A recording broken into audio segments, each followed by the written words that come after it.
अस्सलाम वालेकुम, मैं हूं सैयद अखिल। आप देख रहे हैं मेरे साथ परभनी आज तक। चलते हैं आज की सबसे बड़ी और ख़ास खबर की तरफ। परभनी के जिला अधिकारी दीपक मुगड़ीकर साहब ने आज 5 अक्टूबर 2020 से कंटिन्यू उन स्थापनाओं को शुरू करने का आदेश दे दिया है जिन्हें कहते हैं होटल्स, फूड कोर्ट और बियर बार। 50% क्षमता की व्यवस्था के ही लोगों को इन्होंने अपने होटल्स, रेस्टोरेंट और बियर बार में जगह देना चाहिए। जहां पर आप अपने दुकानों में, अपनी होटल्स में, अपने बियर बार में 100 लोग बिठाते थे, वहां पर अब सिर्फ 50% लोग ही बैठेंगे। ऐसी व्यवस्था आपको करना पड़ेगा।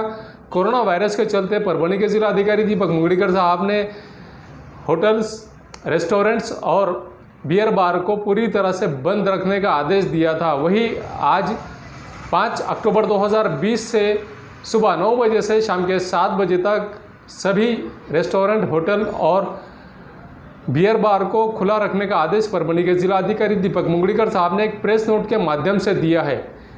सबसे बड़ी और ताज़ा खबर है आज, और खुशखबरी है उन लोगों के लिए जो होटल व्यवसायिक है, रेस्टोरेंट के व्यवसायिक है और बियर बार के व्यवसायिक है।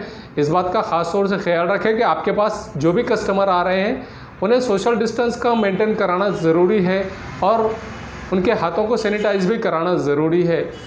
हाथों को सैनिटाइज कराएं, सोशल डिस्टेंस को मेंटेन कराएं।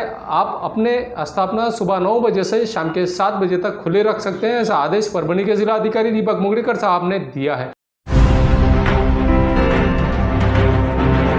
परभनी वंचित बहुजन आघाड़ी के जानिब से आज परभनी के जिला अधिकारी दीपक मुगड़ीकर साहब को परभनी वंचित बहुजन आघाड़ी के जिला अध्यक्ष आलमगीर खान ने एक निवेदन दिया और निवेदन में ये मांग की है कि जिन किसानों का नुकसान बारिश की वजह से हुआ है, इन किसानों को जल्द से जल्द इनकी नुकसान की भरपाई महाराष्ट्र गवर्नमेंट की जानिब से दी जाए, ऐसा निवेदन में कहा है। और ये निवेदन परभनी के जिला अधिकारी दीपक मुगड़ीकर साहब के ज़रिए से महाराष्ट्र के मुख्यमंत्री उद्धव जी ठाकरे साहब को दिया जाए, ऐसा भी उन्होंने कहा है।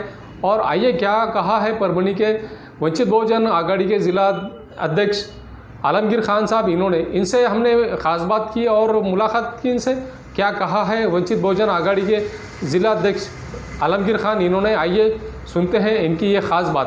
अस्सलाम वालेकुम, मैं सैयद अखिल। आप देख रहे हैं मेरे साथ परभनी आज तक। चलते हैं आज सबसे बड़ी और ख़ास बात पूछने के लिए वंचित बहुजन आघाड़ी के जिला खान सबसे जानते हैं ये बात कि किस तरह से वंचित बहुजन आघाड़ी को परभनी में आलमगीर खान साहब ने एक पहचान बनाई है, जो मेहनत हर गली में, हर मोहल्ले में, हर एरिया में जाकर डोर टू डोर लोगों से कांटेक्ट करके कर रहे हैं। जबकि परभनी में जितने भी पॉलिटिकल पार्टीज़ है, आज ये पॉलिटिकल पार्टी सिर्फ नाम के लिए रह गई है, ऐसा महसूस हो रहा है। वंचित बहुजन आघाड़ी के आलमगीर खान साहब जो जिला अध्यक्ष है, ये बखूबी हर एरिया में डोर टू डोर जाकर लोगों से कांटेक्ट करके पिछले 8 महीने से हम देख रहे हैं किस तरह से इन्होंने समाज के हित के लिए काम किया है। जानते हैं किस तरह का काम वंचित बहुजन आघाड़ी की जानिब से आलमगीर खान साहब कर रहे हैं, किस तरह का समाज में बदलाव चाहते हैं वंचित बहुजन आघाड़ी की जानिब से आलमगीर खान साहब। आइए जानते हैं खान साहब किस तरह का बदलाव आप चाहते हैं। देखिए, मैं ये समझता हूँ कि जिस तरह से अवाम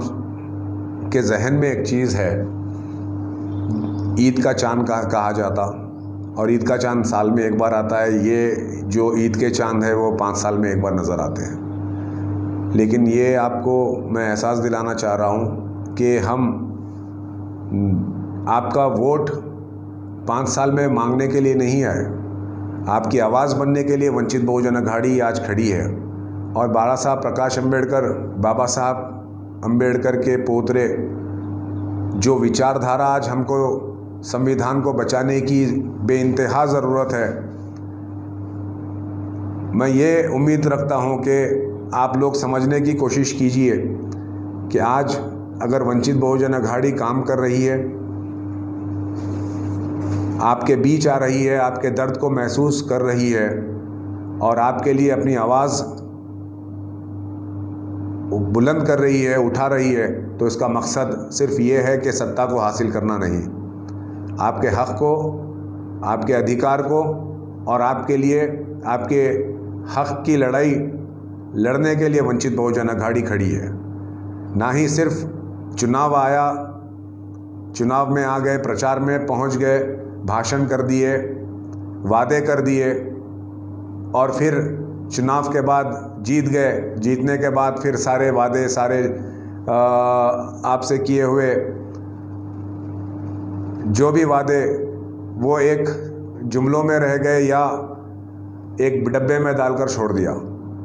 लेकिन वंचित बहुजन अघाड़ी जो आपके लिए यहाँ पर काम कर रही है, जिस वक्त आप लोग वंचित बहुजन अघाड़ी को ताकत देंगे तो इंशाअल्लाह ताला आप लोग बहुत बड़ा फ़र्क महसूस करेंगे कि जो दूसरी समाज पक्ष, राजनीतिक पक्ष है, जो सियासी जमातें हैं, उनमें और वंचित बहुजन अघाड़ी में क्या फ़र्क महसूस होगा ये आप खुद तय करेंगे। लेकिन हम एक गुजारिश है कि मौका आप एक बार हमको दे दीजिए और उसके बाद आप ये फ़र्क को महसूस कीजिए।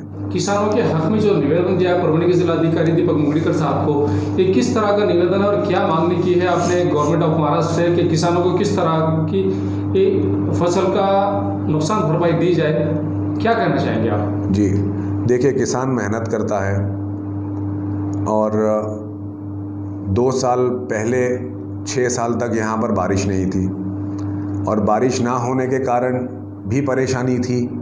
और इस वक्त इस साल बारिश इतनी शदीद हुई कि उस बारिश को लेकर किसानों की फसल बर्बाद हुई है और किसान आज भी परेशान है।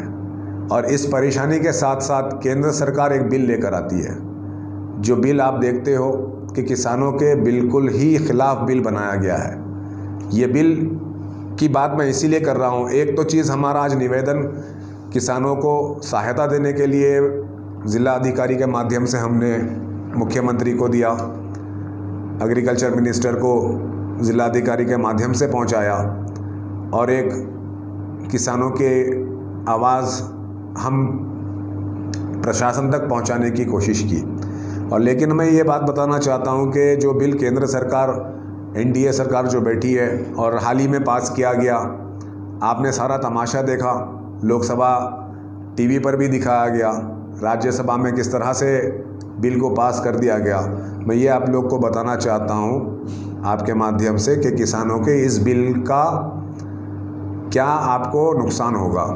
ये बिल जो लाया गया, ये कॉरपोरेट सेगमेंट को मजबूत करने के लिए लाया गया। यहाँ पर जो मंडी में हमारा किसान अपना फसल को लेकर जाकर बेचता था, वो अब उनका भाव ये कॉरपोरेट सेगमेंट तय करेगा। आपको अभी अंदाज़ा नहीं होगा कि ये आने वाले समय में आपकी ज़मीन पर ये खुद राज करेंगे, ये अपने हिसाब से अपना भाव लगाएंगे और अपने हिसाब से अपनी फसल को उगवाएंगे। लेकिन जो भूल दिशा की जा रही है सरकार के द्वारा कि किसान कहीं पर भी माल लेकर जाकर इस बिल के माध्यम से बेच सकता है, किसान के हित में ये बिल लाया गया है। मैं कहना चाहता हूँ कि ये बहुत ही ख़तरनाक धोखा दिया जा रहा है किसानों को और ये बिल के लिए भी हम आगे चलकर आंदोलन भी करेंगे। और ये जो इस तरह से ये बिल को राज्यसभा में पास किया गया, मैं ये कहना चाहता हूँ कि यहाँ पर महाराष्ट्र में आपकी सेक्युलर सरकार है, तो मैं उम्मीद करता हूँ कि ये बिल यहाँ पर हमारे महाराष्ट्र राज्य में इसको लागू ना किया जाए, इसका मेमोरेंडम या उसका हमारे यहाँ विधानसभा में पास किया जाए कि ये शेतकरी के लिए जो बिल लाया गया उसको यहाँ महाराष्ट्र में लागू नहीं किया जाएगा। मैं एक उम्मीद करता हूँ यहाँ की सरकार से, अगर ये करती है सरकार तो हम उसका खैर मकदम करते हैं। इंडिया में आज जिस तरह से इंडिया की बेटी मनीषा वाल्मीकि पर जो गैंगरेप हुआ है, 4 दरिंदों ने जिस तरह से उस पर गैंगरेप किया है और उसके बाद में उसके सबसे पहले तो उसकी गर्दन की हड्डियां तोड़ी, उसके बाद उसकी ज़बान काटी और उसके बाद में उसकी रीढ़ की हड्डी तोड़ी। 15 दिन तक वो लड़की, हिंदुस्तान की बेटी, जिसे हम अपनी माँ बहन सुरक्षित नहीं है इस देश में, इस गवर्नमेंट के चलते आप जिस तरह से ये मांग कर रहे हैं कि इन दरिंदों को फांसी की सज़ा दी जाए, क्या कहना चाहेंगे सर आप इस बारे में? देखिए, एक तो चीज़ ये तो बहुत ही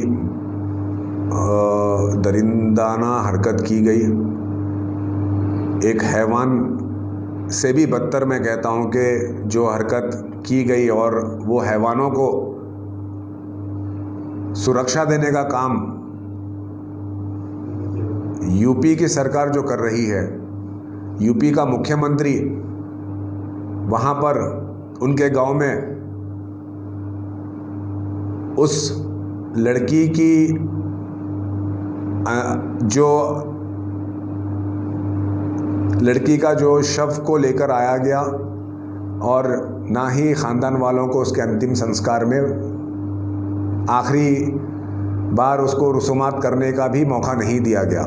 ये प्रशासन का भी बहुत ही उनके साथ मिलकर के प्रशासन, वहाँ की हुकूमत इसकी बराबर भागीदार है।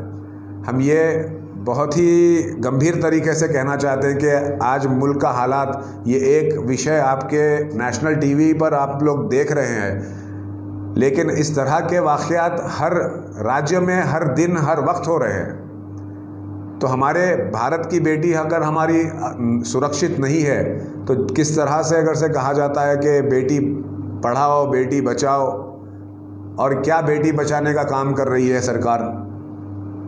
तो ये मैं हमारी वंचित बहुजन अघाड़ी की पार्टी के तरफ से यहाँ ज़िला में हम इसका बहुत ही दर्दमंदाना हम ये लड़की के परिवार के साथ खड़े रहने का एक काम करेंगे। भले ही हम यहाँ पर बहुत दूर है, ये हमारे राज्य का मसला नहीं है, फिर भी ये हमारे भारत का मसला है, हमारे देश का मसला है, और हमारे देश की छवि को विश्व भर में, दुनिया भर में इसको ठेस पहुँचाने का काम कर रहे हैं ये लोग, ये सरकार। हम इसकी बहुत ही कठोर तरीके से निंदा करते हैं। मैं हूं सैयद अखिल, आप देखते रहिए हमारे साथ परभनी आज तक। आप हमारे चैनल को सब्सक्राइब करें, सब्सक्राइब करने के बाद बेल आइकन का बटन जरूर दबाएं। उसी के साथ आप हमारे चैनल को लाइक करें, शेयर करें और कमेंट करना ना भूलें। मुझे दीजिए इजाजत। जय हिंद। परभनी आज तक आप हमारे YouTube चैनल को लाइक करें, कमेंट करें, शेयर करें और सब्सक्राइब तो जरूर करें। आपकी आवाज परभनी आज तक। आप हमें Facebook पर भी फॉलो कर सकते हैं, सैयद अकील।